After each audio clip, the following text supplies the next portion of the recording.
आपलं शहर आता स्मार्ट होतंय। मग तुम्ही कधी स्मार्ट होताय? स्मार्ट न्यूजचे YouTube चॅनल सबस्क्राइब करा, स्मार्ट बना। नोटिफिकेशनसाठी बेल आयकॉनवर क्लिक करा।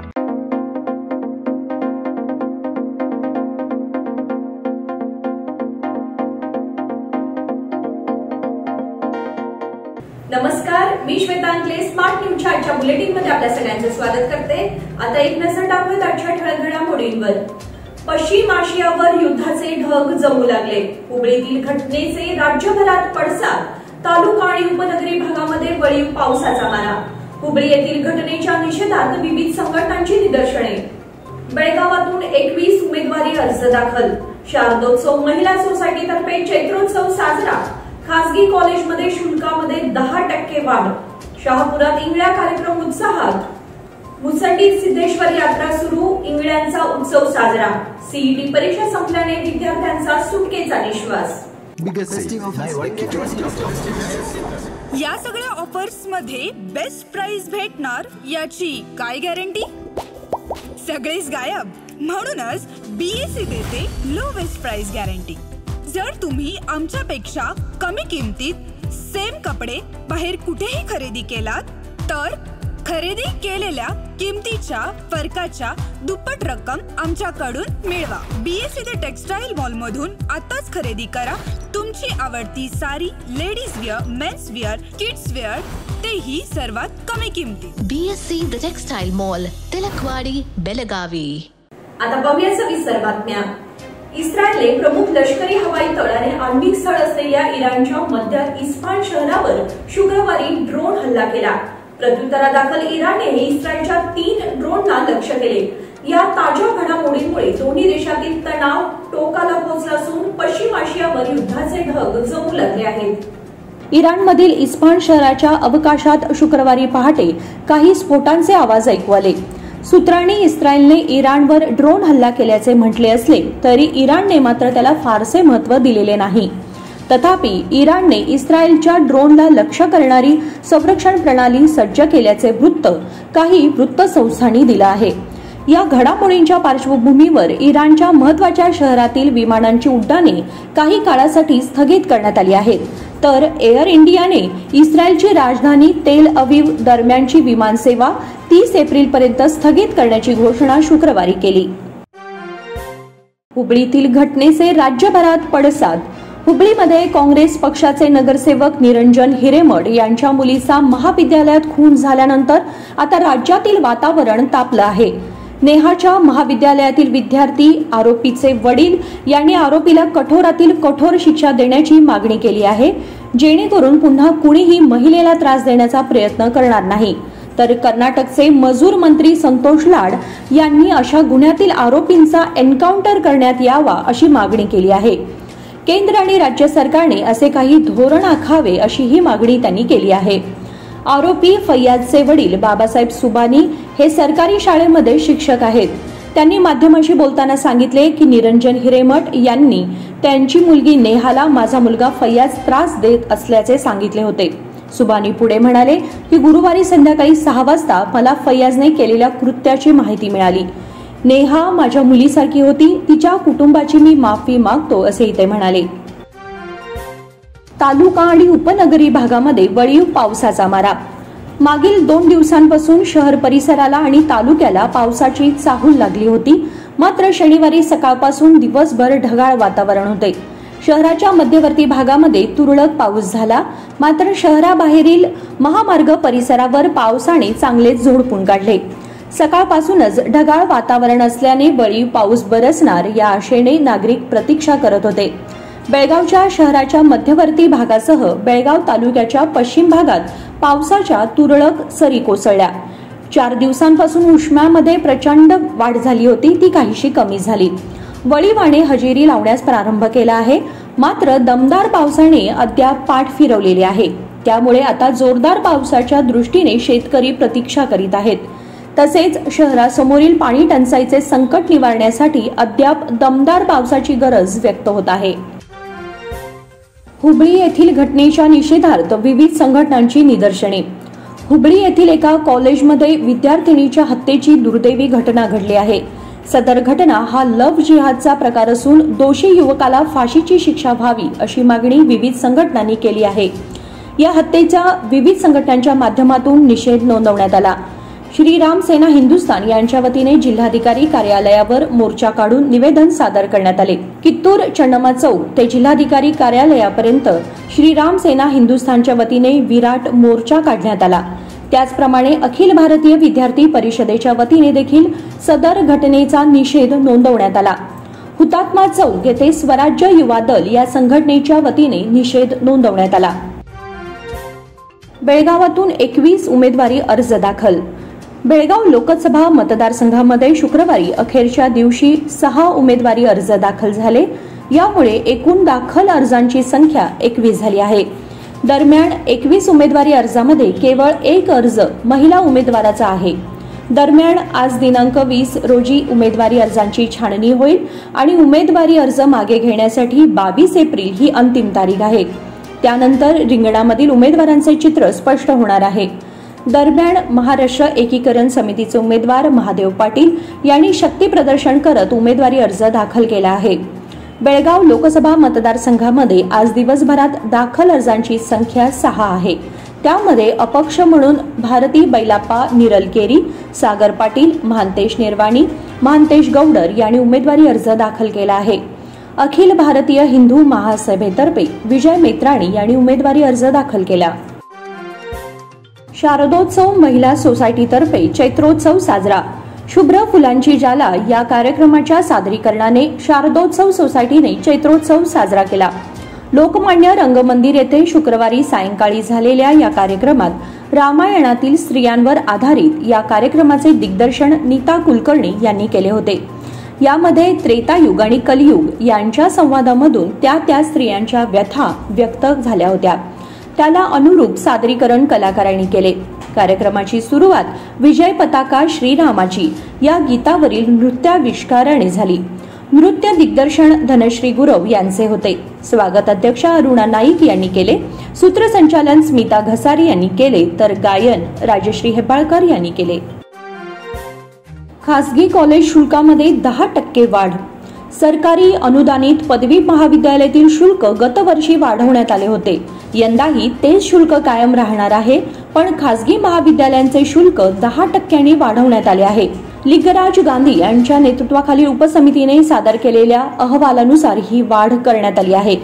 BA, BCom, BSc, BBA, BSW, कायदा, चित्रकला अभ्यासक्रमासह इतर अभ्यासक्रमांसाठी सुधारित शुल्क आकारले जाणार आहे. अनुदानित चित्रकला महाविद्यालयाशी संबंधित परीक्षा शुल्क 1000 रुपये आणि प्रवेश शुल्क 200 ऐवजी 500 रुपयांपर्यंत वाढवले आहे. शहापुरात इंगळ्या कार्यक्रम उत्साहात. खडेबाजार शहापूर येथील बसवाना देवस्थानच्या वार्षिक यात्रेमध्ये शुक्रवारी इंगळ्या कार्यक्रम उत्साहात झाला. भाविकांनी गर्दी केली होती. गुरुवारपासून यात्रेला प्रारंभ झाला. शुक्रवारीही भक्तिमय वातावरणात रात्री उशिरापर्यंत हजारो भाविकांनी बसवानांचे दर्शन घेतले. गुरुवारी सकाळी अभिषेक व रात्री अंबिलगाडी मिरवणूक काढण्यात आली. श्रीराम सेना हिंदुस्थानचे संस्थापक रमाकांत कोंडुस्कर यांच्यासह अन्य मान्यवरांच्या उपस्थितीत मिरवणुकीचे उद्घाटन झाले. शुक्रवारी सायंकाळी झालेल्या इंगळ्यांनी यात्रेची सांगता झाली. मुचंडीत सिद्धेश्वर यात्रा सुरू, इंगळ्यांचा उत्सव साजरा. बेळगावच्या पूर्व भागातील हजारो भक्तांचे श्रद्धास्थान असलेल्या मुचंडी सिद्धेश्वराची यात्रा उत्साहात सुरू असून शुक्रवारी मुख्य दिवशी इंगळ्यांचा कार्यक्रम हजारोंच्या गर्दीमध्ये पार पडला. प्रारंभी गावातील हक्कदार व पुजाऱ्यांच्या हस्ते पूजा करण्यात आली. सायंकाळी 6:30च्या सुमारास इंगळ्यांना प्रारंभ झाला. यात्रोत्सव कमिटीचे सर्व पदाधिकारी, ग्रामस्थ व पाहुणे उपस्थित होते. शुक्रवारी सकाळी सिद्धेश्वर मंदिरासमोर इंगळ्यांच्या लाकडांची विधिवत पूजा करण्यात आली. सुतार, लोहार व हक्कदारांच्या हस्ते लाकडांना अग्नी देण्यात आला. ग्रामस्थांच्या वतीने सिद्धेश्वर पालखी सजवण्यात आली होती. CET परीक्षा संपल्याने विद्यार्थ्यांचा सुटकेचा निश्वास. व्यावसायिक अभ्यासक्रमांना प्रवेश घेण्यासाठीच्या सामायिक प्रवेश परीक्षेची शुक्रवारी सांगता झाली. दुसऱ्या दिवशी CETला जिल्ह्यातून 551 विद्यार्थी गैरहजर होते. आता विद्यार्थ्यांना निकालाची हुरहुर आहे. निकाल मे महिन्याच्या पहिल्या आठवड्यात लागण्याची शक्यता आहे. सीईटीला गुरुवारपासून सुरुवात झाली. गुरुवारी बायोलॉजी आणि मॅथ्स हे 2 पेपर झाले होते. शुक्रवारी फिजिक्स आणि केमिस्ट्री या 2 पेपरनी सीईटीची सांगता झाली. बेळगाव, बैलहोंगल व चिकोडी येथील केंद्रावर जिल्ह्यातील 17,963 विद्यार्थ्यांनी परीक्षेसाठी अर्ज भरले होते. त्यापैकी बेळगाव शैक्षणिक जिल्ह्यातून 8,761 जणांनी अर्ज केले होते. बातमीपत्रामध्ये वेळ झाली एक छोट्याशा विरामाची. कुठेही जाऊ नका, पाहत रहा smart news. Biggest festive offers in सभी ऑफर्स में बेस्ट प्राइस मिलेगी, इसकी क्या गारंटी? सब गायब, इसीलिए बीएससी देता है लोएस्ट प्राइस गारंटी.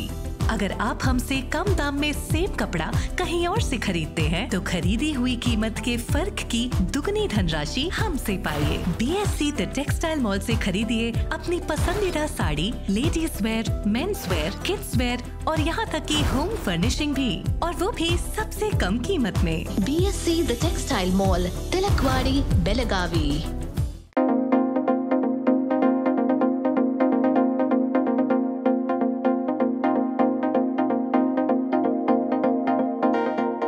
विरामानंतर तुम्हा सगळ्यांचं पुन्हा एकदा स्वागत. पाहूयात पुढची बातमी. तालुक्याच्या पश्चिम भागामध्ये काल पडलेल्या मुसळधार पावसानंतर शुक्रवारी शहर आणि तालुक्यातील वातावरण ढगाळ राहिले.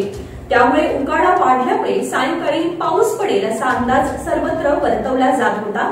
पण सायंकाळी 4 नंतर वातावरण खुलं राहिलं. गुरुवारी शहर तालुक्याच्या पूर्व भागात पावसाच्या हलक्या सरी कोसळल्या, तर बिजगर्णी परिसरात मुसळधार पाऊस पडला. महालक्ष्मी यात्रेनिमित्त बिजगर्णी कावळेवाडी परिसरामध्ये प्रत्येकाने घरासमोर पेंडाल घातले होते.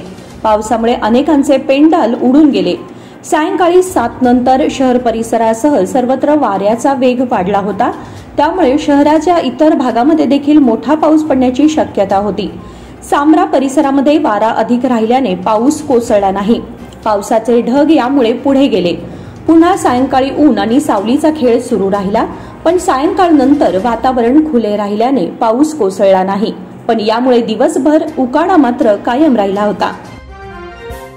कंगराळी खुर्द पुलाचे काम अंतिम टप्प्यात.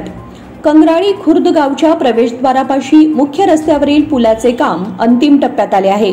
हे काम आंबेडकर गल्लीपर्यंत होणे आवश्यक आहे, परंतु अपुऱ्या निधीमुळे हे काम तिथपर्यंत करणे अडचणीचे ठरत आहे. या गावच्या वेशीतच पूर्वीचा पूल एकदम अरुंद असलेले पावसात पाण्याचा निचरा होत नव्हता. त्यामुळे पावसाळ्यात नाल्याचे पाणी रस्त्यावर पसरून छत्रपती शिवाजी महाराजांच्या पुतळ्याच्या सभोवार पसरत होते.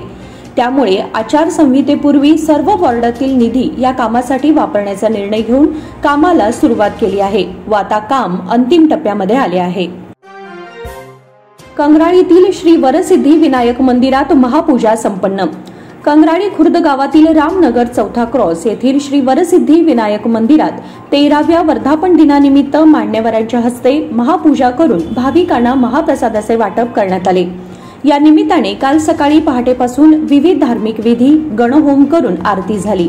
दुपारी ठीक 1:30 वाजता श्री वरसिद्धी विनायक महिला मंडळ पदाधिकारी तसेच वरसिद्धी विनायक मंदिर कमिटी आणि गणेशोत्सव मंडळाचे सर्व पदाधिकारी यांच्या हस्ते महाप्रसादाचे पूजन करून भाविकांना वाटप करण्यात आले. बेनकनहळ्ळी महालक्ष्मी यात्रेची तयारी अंतिम टप्प्यात. तब्बल 33 वर्षांनंतर होत असलेली बेनकनहळ्ळी गणेशपूर गावची श्री महालक्ष्मी यात्रा अवघ्या 5 दिवसांवर आली असून ग्रामस्थांची जोरदार तयारी सुरू आहे. यात्रा कमिटी पंचमंडळींकडूनही देवीची विधिवत पूजेसाठी तयारी तसेच रथ जोडणीचे काम अंतिम टप्प्यात आले आहे. सध्या गावातील गटारींची जोडणी, रस्त्यांचे कॉन्क्रिटीकरण व पेव्हर्स बसवणे तसेच वीज खांबांच्या जोडणीची कामे अंतिम टप्प्यात आली असून पाण्याचे नियोजनही करण्यात येत आहे. गावातील संपूर्ण मंदिरांची रंगरंगोटी करून ती सुशोभित करण्यात आली आहेत. ग्रामस्थांकडूनही घरांची रंगरंगोटी करण्यात आली आहे. पै पाहुण्यांना पत्रिका वाटण्याचे काम सुरू असून उन्हामुळे सकाळी व सायंकाळी या कामाचे नियोजन केले जात आहे. कणकुंबी परिसरातून समितीला भरघोस पाठिंबा. कारवार लोकसभा मतदारसंघात यावेळी महाराष्ट्र एकीकरण समितीची ताकद दिसून येईल. तसेच कणकुंबी आणि परिसरात समितीला मताधिक्य मिळेल असे प्रतिपादन समितीचे ज्येष्ठ नेते मारुती परमेकर यांनी व्यक्त केले आहे. कारवार लोकसभा मतदारसंघातील समितीचे उमेदवार निरंजन सरदेसाई यांच्या प्रचाराचा शुभारंभ शुक्रवारी कणकुंभी येथील माऊली देवी मंदिर येथून करण्यात आला। प्रारंभी तालुका समितीचे अध्यक्ष गोपाळ देसाई, सरचिटणीस आबासाहेब दळवी, कणकुंभी ग्रामपंचायत अध्यक्ष रमेश कोरवी यांच्या हस्ते पूजन करण्यात आले। त्यानंतर संयुक्त महाराष्ट्राच्या घोषणा देऊन प्रचाराला सुरुवात करण्यात आली। सामान्य निरीक्षक मतदारसंघात दाखल। बेळगाव व चिकोडी लोकसभा मतदारसंघासाठी नेमलेले सामान्य निरीक्षक आणि पोलीस निरीक्षक जिल्ह्यामध्ये दाखल झाले आहेत। ते जनतेला भेटण्यासाठी उपलब्ध असतील असे जिल्हा निवडणूक अधिकारी नितेश पाटील यांनी कळवले आहे। बेळगाव लोकसभा मतदारसंघाचे सामान्य निरीक्षक MK अरविंद कुमार असून त्यांचे कार्यालय बेळगाव सार्वजनिक बांधकाम खात्याच्या नूतन इमारतीत खोली क्रमांक 5 मध्ये आहे। त्यांना सर्किट हाऊसच्या पहिल्या मजल्यावरील मीटिंग हॉलमध्ये सकाळी 10 ते 11 या वेळेमध्ये भेटता येईल। वैजनाथ देवालयात उद्यापासून दौंडोत्सव। सीमा भागातील लाखो भाविकांचे श्रद्धास्थान असलेले देवरवाडीतील क्षेत्र वैजनाथ देवालयामध्ये रविवारपासून दिनांक 21 पासून दौंडोत्सवाला प्रारंभ होत आहे। शेकडो वर्षांच्या परंपरेनुसार कडोलीहून मानाची पालखी रविवारी सायंकाळी पळवत वैजनाथ देवालयात आणली जाणार आहे। पालखीची पूजा करून रात्री 12:15 वाजता वैजनाथ व आरोग्य भवानी माता यांचा विवाह सोहळा साजरा केला जाणार आहे। त्यानंतर दवणा उत्सवाला प्रारंभ होतो। सोमवार दिनांक 22 रोजी भर दवणा यात्रा होणार असून मंगळवार दिनांक 23 रोजी महाप्रसादाचे आयोजन करण्यात आले आहे। आंतरराज्य चोरट्यांची जोडी पुन्हा सक्रिय। कोल्हापूरसह बेळगावमध्ये विविध ठिकाणी चोऱ्या करणाऱ्या जोडीने पोलिसांची झोप उडवली आहे। गुरुवारी माळ मारुती पोलीस स्थानकाच्या अखत्यारीत या जोडीने पुन्हा चोरी केली असून त्यांची छबी सीसीटीव्ही कॅमेरामध्ये कैद झाली आहे। मात्र त्यांच्याबद्दल अधिक माहिती मिळणे कठीण झाल्याने पोलिसांनी संबंधितांचे फोटो प्रसिद्धीस दिले आहेत। गेल्या काही महिन्यांपासून दोघा चोरट्यांनी कोल्हापूर आणि बेळगावमध्ये चोऱ्या करण्यास सुरुवात केली आहे।